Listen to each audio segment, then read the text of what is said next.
So I'm always talking about kite surfing these days because it's my ultimate passion. And I'm Marie Christine Picard. I'm from Canada. I'm a mom of three and I really love kite surf. So I invite you to subscribe to my channel if you want to have more information about kite surfing and about how to grow your online business in order to be able to either kite or just live the life of your dream and have the freedom life that you deserve.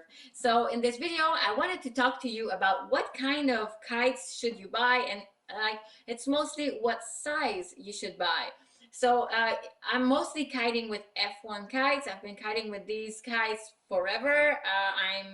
I tried other brands and I was just like, no, I'm going back with F1. But there are many awesome brands and they're just like improving every day. So you're just gonna try when you're gonna start kiting. You're gonna try different types of kites and you're gonna see some are pulling more in the arms.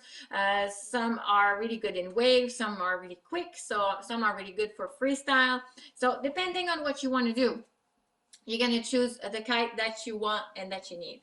But for the kite sizes, it always depends on your body weight and on the wind conditions that you're going to kite the most. So when I started, I was kiting in places that are pretty windy and I'm pretty light, so I only needed a 7 and a 10.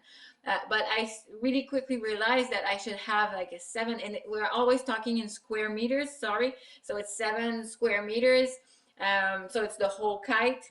So I had a 7 and a 10, but I soon realized that I needed a 12 because I really love kite surf, and if it's a little less windy, I would need a 12. So if it's really windy, I'm going to take my 7 because it's a small kite, so I don't need that much wind.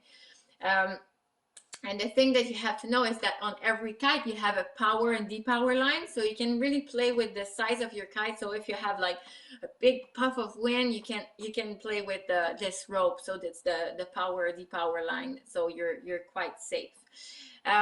So like me, I'm 120 pounds. I'm gonna say it. Let's say it out loud. So I'm 120 pounds, and I don't know what it is in kilos. Sorry, in Quebec we calculate that in pounds. And so I used to have 7, 10, and I really wanted to have a 12.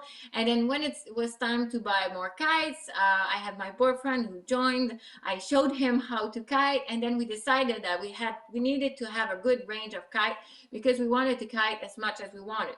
So we have now 7, 10, 12, and 14 because we're always kiting in different conditions, and some places are really more light wind and some places are more windy, but most of the time we kite when it's around 15 or maybe 12 knots to 30 knots, so or 35.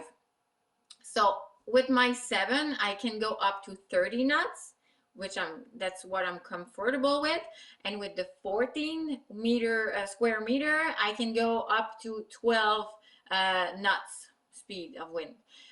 So it means that when it's really way too windy, it's only my boyfriend who's kiting, and when it's really too light, I'm the only one kiting with the 14. So it goes like that. So if I kite with a 7, Simon's gonna kite with a 10.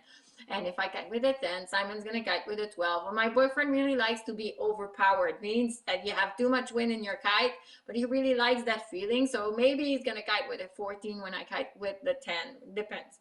So that's how you decide which kite you need. So it really depends on the wind and the strength of the wind on the main spots that you're gonna go. If you go in spots that are like extra mega super windy, like Bahia Salinas in Costa Rica, it was, oh my god, it was too much for me. It was around 40 knots every single day. My little baby couldn't stand on a chair. The chair was falling. She was 6 months old and she couldn't stand on a chair because the chair was just like being pushed by the wind with the baby on it. So that was not good. And so my boyfriend was kiting with a 7, totally overpowered. And me, I was not kiting, or like the women of my size were kiting with like a 3.5. And a 3.5 is like a trainer kite. So I was just like, no, I'm not at that point in my life. Let's go to the beach. Let's do something else. So That's how you decide what size of kites that you want. And in that video, for sure, I was always talking about inflatable kites because I'm talking about kite surfing. So when you kite surf, you don't want to have foils, you want to have kites that are inflatable. You want to have kites that are going to float and that are going to come back when you need it. So I really hope that helped, guys. If you have any questions, don't hesitate to write them in the comments, and don't forget to like my video, comment, share, and subscribe to my channel as well, so it gives me some energy to keep going and then do more videos. You can also click on the link below if you want to have information about how to build your online business and being able to have that freedom lifestyle that you dream of. Okay, so take care, guys, and have a really good day. Ciao.